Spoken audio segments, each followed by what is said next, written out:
7:00 a.m, amigos, momento de la entrevista y vamos a conversar y es muy grato hacerlo con Daniel Centolo, politólogo especialista en temas electorales, miembro de la Mesa de Diálogo Nacional, profesor de la Universidad Central de Venezuela. Feliz año, Daniel, qué bueno que estés aquí con nosotros para analizar un año que es retador para la oposición, sin duda alguna, ¿no?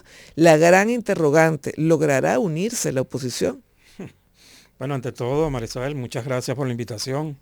Igual desearte lo mejor de este año y a todos los oyentes. Bueno, de verdad, pregunta difícil, ¿no? ¿Logrará unificarse la oposición en una ruta común? Bueno, puedo decirte, ayer salió un documento que ya está rodando por las redes de un grupo de venezolanos que está haciendo una propuesta concreta en materia económica, social, política, de entendimiento, y ahí personalidades como Joana de Micheli, Simón García, Osvaldo Guzmán, el Gran Calín, entre otros, venezolanos todos que están preocupados por el país y hacen una propuesta, un pequeño programa de gobierno, casi creo que 30 puntos, algo así, donde tocan todos estos temas. Nosotros hemos venido planteando que eso es una iniciativa válida. Nosotros debemos unificarnos alrededor de qué queremos para el país. Por eso resalto este documento, porque este documento nos pone a discutir cuál es el país que queremos. Y la unidad debe darse alrededor de eso, del país que queremos. El país que queremos construir, rescatar, retomar la democracia, que es algo tan importante, resolver los problemas sociales. Yo creo que eso es lo que está esperando la gente, o la gran mayoría de la población. Uno piensa ante esto, oye, ¿será que el país que quieren unos es muy distinto al país que quieren otros? Pareciera que es así. Y cuando digo unos y otros, pudiéramos sumar varios grupos, porque lo cierto es que la oposición está dinamitada. Sí,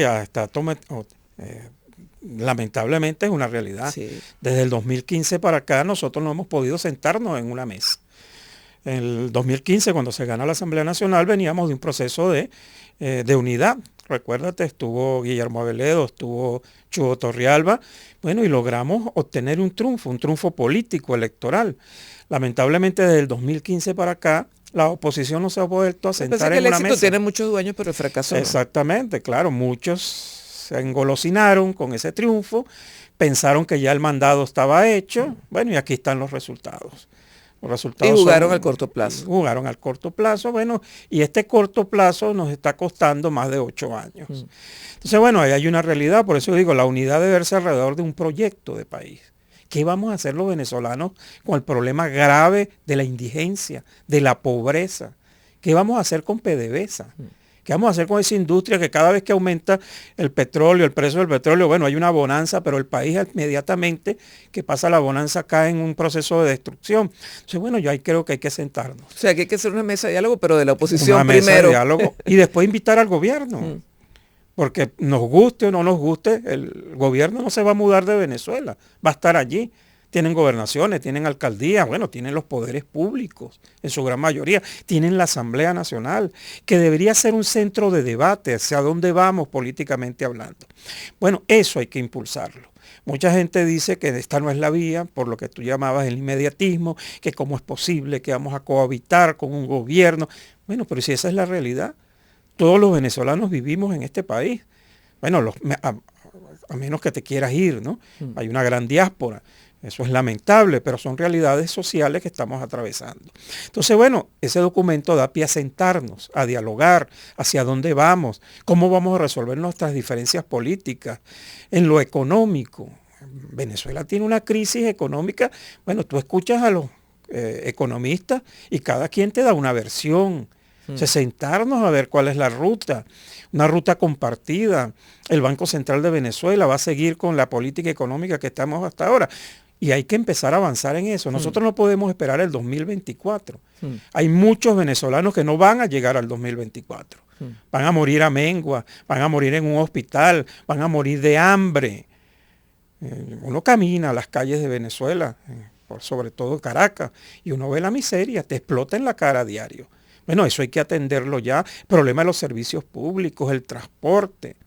Bueno, hay que hacer propuestas de país. Bueno, y el gobierno está obligado a escuchar a este sector, un sector que le está reclamando cómo resolvemos los problemas, Bueno, y ponerle soluciones en la mesa. ¿Cómo vamos a hacer con el problema eléctrico? Aquí lo han dicho las cámaras de industriales, que están trabajando al 40, al 30%, que si logran llevar la producción a un 80%, el problema eléctrico en el país va a ser grave. Las industrias básicas de Guayana, ¿qué vamos a hacer con esas industrias? Ahora, Daniel, tú estás dando esta radiografía, pero de otra parte uno ve otra radiografía en la cual pues se quiere vender un país que está creciendo, un país que es el país de las grandes construcciones, las Mercedes, de las grandes tiendas, el país de los grandes restaurantes, el país del turismo que estaría aumentando. ¿Qué pasa allí? Pues hay dos lecturas. Bueno, lamentablemente estamos volviendo a los años 80, donde la diferencia de clases es marcada. Hay un 5, 6, 7% de la población que obtiene recursos en dólares que puede darse esa gran vida, pero el resto de la población no puede. Un empleado, aquí hablan, en estos días comentábamos, ¿cómo hace un empleado público para poner gasolina si la pone en dolarizada? Es que el empleado público no tiene vehículo. El empleado público tiene que montarse en un transporte público. El empleado público dejó de tener carro hace mucho tiempo, porque es imposible el mantenimiento. Entonces esa es la Venezuela real. Aquella Venezuela de ese 5, 6, 7%, que pueden ser, que te digo yo, 1 millón, 2 millones de venezolanos, que logran obtener recursos en dólares, bueno, son los que llenan esos espacios. Pero cuando tú sales de esos espacios, cuando tú sales de Altamira, de las Mercedes, y te vas a Catia, y te vas a Petare, y te vas al interior del país, ves la realidad de la gran mayoría. ¿Es malo ese crecimiento económico? No, yo no critico ese crecimiento económico. Yo lo que digo es que hay que atender la otra parte, que es la pobreza, que es la educación, que es la salud. ¿Cómo sientas a toda la oposición? Alrededor de un programa mínimo de gobierno. Eso se hizo en el 2015, que puse el ejemplo. Nosotros llevamos a la Asamblea Nacional, se logró un programa mínimo de leyes que íbamos a impulsar desde la Asamblea Nacional. Y nos pusimos de acuerdo. Por cierto, el amigo Pedro Benítez fue uno de los constructores de ese proyecto de leyes, de avanzar en el país. Bueno, alrededor de eso es que tenemos que trabajar. La única manera que yo veo ahorita es esa, porque ¿cuál es el interés político en este momento? Retomar reconstruir la democracia. Pero la democracia no solo se predica, la democracia se practica. Y yo lo he venido diciendo hace varios años. Los sindicatos, los gremios, las universidades deben dar el ejemplo. Hacer elecciones, relegitimar sus dirigencias. ¿Cómo es posible, y hay que decirlo así, que aquí hayan miembros, presidentes de gremios que tienen 25 años como presidente de un gremio?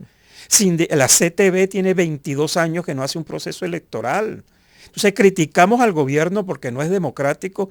Pero nosotros no asumimos la democracia. Nuestras universidades. ¿Qué vamos a hacer mi universidad, la Universidad Central de Venezuela? ¿Cómo es posible que tenga 14 años sin relegitimar sus autoridades? 20.000 excusas ponen, pero si hay voluntad política se puede hacer. Entonces, bueno, eso impide también el avance de la democracia venezolana e impide que nos sentemos en una mesa, porque tenemos 25 años en conflicto y ese conflicto ha llegado a esas instancias. Igual en los partidos políticos. Para estos partidos políticos tenemos que renovarnos, además ser atractivos a la gente. El partido político tiene que plantear ideas, tiene que ligarse a los problemas. El tema es que más allá de los partidos políticos, la política no está siendo atractiva a la gente. No, muy pocos jóvenes quieren participar en política. Tú te sientas a hablar con los muchachos y los muchachos lo que quieren es graduarse a ver cómo se van del país. No les interesa la política. Ahorita hay 1.800.000 jóvenes que no están inscritos en el registro electoral en Venezuela. No son los que se fueron.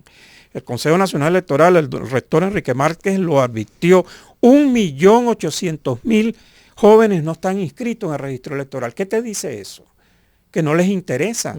Están pensando cualquier otra cosa. Entonces, los partidos políticos tienen que empezar a hacer ese trabajo. Entonces, es un trabajo de todos. Y si esto no se entiende, lamentablemente, bueno, seguiremos en lo que yo he dicho, la destrucción del país, pero que todos colaboramos en ella, porque ninguno podemos excluirnos, bueno, pero a eso hay que ponerle un parado. Daniel, tenemos que ir a la pausa, pero al regreso me gustaría que abordáramos. Pareciera que el único mecanismo de consenso dentro de la oposición, y lo pongo entre comillas porque hay sectores de la misma oposición que no están de acuerdo, son las primarias que están planteadas para este año. Me gustaría tu análisis al respecto, cómo llegar a unas primarias, si es el mecanismo idóneo. Vamos entonces, bueno, pues lo que quieren es el llamado candidato único. Vamos a la pausa, regresamos con más. Estamos conversando con Daniel Santolo, politólogo especialista en temas electorales. Ya venimos. 7:13 minutos, amigos, continuamos conversando con Daniel Santolo, politólogo, especialista en temas electorales, miembro de la Mesa de Diálogo Nacional, profesor de la Universidad Central de Venezuela. Bueno, habíamos dejado el tema de las primarias. Pareciera ser ese el único tema, te pregunto, Daniel, que está aglutinando a parte de la oposición, insisto, a parte de la oposición. Sí, hay una parte de la oposición que ha planteado las primarias como una salida. El problema con las primarias es que es un problema técnico, es una herramienta técnica para resolver un problema político. Igual que sería el consenso. El consenso también, un procedimiento para resolver un problema político. Lo que yo digo es que nosotros no podemos poner la carreta delante de los caballos. Primero tenemos que resolver lo político, ponernos de acuerdo en lo mínimo para después avanzar en una propuesta. Si es las primarias, bueno, pero vamos a discutirlo. No es que tú me impones la primaria y me impones por esa vía un candidato único o unitario. No, porque eso le da pie a cualquier venezolano a poner su nombre en el proceso presidencial electoral. Porque ¿cómo le niegas tú a un venezolano que no entró en esas primarias porque no está de acuerdo, pero considera que tiene las capacidades necesarias para ser presidente de la República? ¿Cómo evitas tú que se inscriba? Entonces vamos a tener, aparte de... Bueno, la pregunta allí sería, ¿por qué no te inscribiste en las primarias? Porque no lo consultaron, no le participaron. Ejemplo, yo pertenezco a un partido político, Avanzada Progresista. A nosotros no se nos consultó, ni siquiera se nos invitó a conversar sobre el proceso de primaria. Ahí se hizo un reglamento que nadie vio. Ni siquiera los propios, la comisión electoral de las primarias había visto el reglamento que ya estaba aprobado. Entonces, esa forma de hacer las cosas, de que yo te impongo, te aleja de esa situación. Entonces, todavía hay tiempo, sí hay tiempo. Tenemos todo este año para ponernos de acuerdo. No hay apuro. Sentémonos, busquemos mecanismos, discutamos cuáles son las opciones. Bueno, si la discusión da que son las primarias, bueno, pongámonos de acuerdo con unas reglas claras de juego y vamos a las primarias. Pero lo que no me puedes es imponer una ruta. Y entonces ahí entra el problema. Y eso, vuelvo y te repito, va a dar pie, bueno, que cada quien aquí agarre su camino. ¿Y qué va a ser el resultado? Un montón de candidatos desunidos enfrentando al gobierno que sí está unido porque tiene un objetivo claro, es mantenerse en el poder, garantizar la hegemonía que tienen en casi todas las instituciones. Bueno, y frente a eso, ¿qué hacemos? ¿Y tú no crees que un proceso de primaria en la que participe la ciudadanía, pues bueno, pueda dar fortaleza al candidato que surja de ese proceso? Por supuesto que sí, eso sería una vía, por eso te digo, eso podría ser uno de los caminos. Pero lo que pasa... Porque también la gente a lo mejor quiere ser tomada en cuenta, ¿no? Exacto. Aunque está desapegada de los temas políticos. Esa puede ser una solución. El problema es que yo te digo, bueno, esas primarias deben ser democráticas. ¿Cómo es que yo no tengo incidencia en esas primarias? Solo me vas a convocar a ir a votar. Yo como dirigente político exijo que se me consulte. ¿Nunca lo llamaron? Nunca. Y como nosotros un montón de organizaciones. Eso fue una decisión tomada entre 4. O sea, esa fue una decisión del G4. Exactamente. Entonces, así no podemos caminar. Nosotros tenemos que entender que todos hacemos falta. Para derrotar al gobierno, todos hacemos falta, todos. El gobierno mantiene una base electoral, nos guste o no nos guste, de 4,5 millones, 5 millones de electores. Si los mantiene unificados y llega a 6 millones de electores, es muy difícil derrotarlo. Acordémonos de la diáspora. ¿Cuántos venezolanos con derecho al voto se han ido del país? ¿Cómo vamos a hacer nosotros para que esos venezolanos voten? Ejemplo, en Estados Unidos, que hay una gran cantidad de venezolanos, Estados Unidos no reconoce al gobierno de Venezuela. No tenemos consulado, no tenemos dónde inscribirnos. Los venezolanos que están en Estados Unidos no pueden inscribirse para votar, porque Estados Unidos no los reconoce. Entonces, ahí hay problemas graves que resolver. Menos mal que en Colombia, donde tenemos la mayor migración, más de 1 millón de venezolanos, bueno, ya hay relaciones y entonces tendremos que hacer un trabajo para que esos venezolanos se inscriban, muden su residencia y puedan votar. Bueno, todo eso es un trabajo que tenemos que hacer entre Claro, todos. lo que pasa es que uno siente, está el año 2023, que apenas está comenzando, pero la vuelta de la esquina del año 2024 está aquí. Es que hay gente que dice, no, es que el país no aguanta más. Es que sí, lo que tú dices, un año pasa rapidísimo. En 1 año y medio pasa rapidísimo. Yo tengo 20 años escuchando esto. Ya es como canzón. O sea, vamos a cambiar. Dejemos de ser oposición para ser una alternativa frente al país. Nosotros no podemos seguir siendo oposición, el vete ya, el corre, salte, el fin de semana se va. No, tenemos que construir y la construcción lleva tiempo. ¿Tenemos tiempo? Sí, hay tiempo. Vamos a construir. Sí, claro, este año da mucho tiempo a organizarnos, metas comunes, programas de gobierno, una propuesta al país donde le digamos nosotros lo podemos hacer mejor.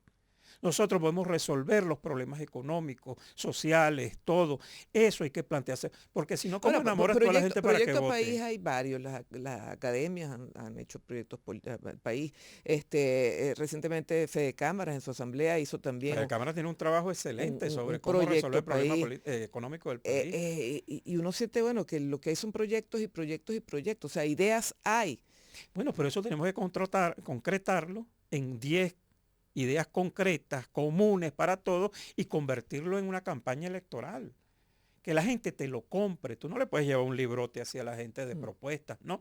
Tienes que girar alrededor de un mensaje concreto, creíble, que entusiasme a la población para que se decidan inscribirse y salir a votar.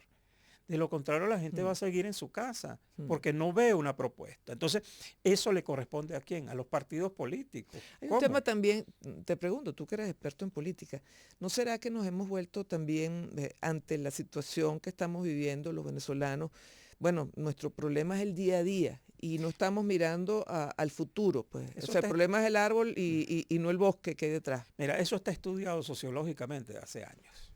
Y nosotros lo venimos advirtiendo. Mientras las poblaciones entran en más estados de necesidad, de miseria, empiezan a buscar resolver sus problemas personales. ¿Cómo resuelvo yo mi día a día? Porque eso, la miseria, el problema económico, evita que tú tengas tiempo libre para organizarte. ¿Cómo me organizo yo en mi comunidad si yo lo que tengo que estar pendiente es cuando me llega la bolsa? ¿O cómo hago para comprar 1 kilo de harina? ¿O cómo hago para resolver el problema de los útiles de mi hijo en la escuela? Digamos a lo pragmático, te lo digo, porque yo viajo por el país también en contacto con las comunidades. Las comunidades sí se están organizando, pero para los problemas concretos. Para los problemas concretos. Es que en todos los días en Venezuela. Y además es interesante el fenómeno, porque se están organizando chavistas y opositores. No, igualmente los emprendedores. Sí. La gran mayoría de los venezolanos están montando pequeñas iniciativas económicas para subsistir. La gran mayoría de los empleados públicos empezaron a hacer cualquier cosa para subsistir. O sea, los venezolanos, ahora, ¿cómo unificas tú eso? ¿Cómo le dices a todos esos venezolanos que tú puedes tener un gobierno que los ayude a superar esta tragedia? Entonces, bueno, eso queda de parte uno.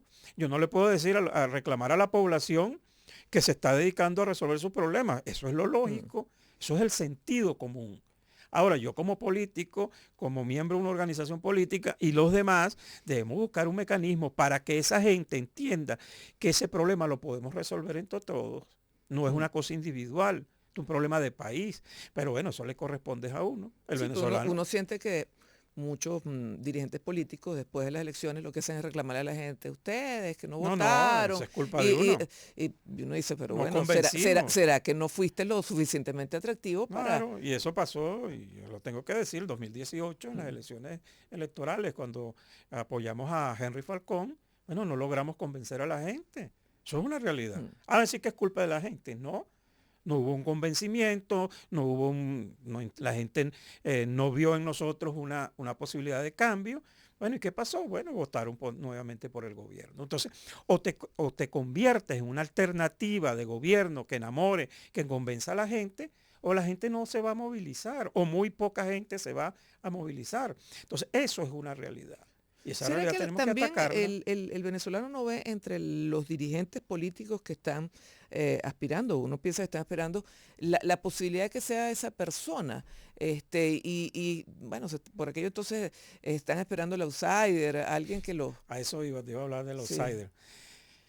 ¿Qué es lo que está sucediendo? Y no solo aquí, en casi todas partes del mundo están apareciendo fenómenos electorales. Que se conectan con la gente con propuestas a veces hasta sencillas, que se logran comunicar, conectar, que le hablan a la gente de lo que quiere oír, lo que nosotros llamamos el populismo electoral. Bueno, y la gente se va y se inclina hacia allá. Y esas son realidades. ¿Por qué? Porque los políticos, me incluyo, no hemos logrado conquistar, manejar y llegar a esas poblaciones. Porque las propuestas que hacemos no son atractivas. Entonces, ¿eso es culpa de quién? De nosotros. Ejemplo, el último outsider que salió en Venezuela fue Hugo Chávez Frías. Hugo Chávez no venía de ningún partido político. Apareció en un proceso electoral y arrasó, porque la gente vio en un militar que había asumido un golpe, bueno, vio una salvación. ¿No? Y por cierto, cuando surgió estaba también punteando otra outsider que era Irene Sáenz. ¿Recuerdan? Exactamente. Sí, venía de ser Entonces, alcaldesa. la gente estaba cansada. Es que este proceso no es de ahorita. Esto viene de los años 80. La gente empezó a cansarse de la política, de los políticos. Empezó el proceso de corrupción, de hablar mal de los políticos, toda aquella cosa que se montó. Bueno, y aquí estamos pagando las consecuencias. Aquellas aguas trajeron estos lodos. Bueno, muchísimas gracias. No, gracias a ti, de verdad. Tenemos que concluir, pero bueno, mis deseos es que tengas un año muy chévere. Y para todos los salud. venezolanos lo mejor posible. Bueno, amigos, la pausa. Venimos, luego vamos a hablar sobre el sector turismo. Hay muchísimo que hablar. Está llegando un buque después de 15 años, un buque de crucero. ¿Cómo se visora pues el sector turismo para este año 2023? Ya venimos con eso.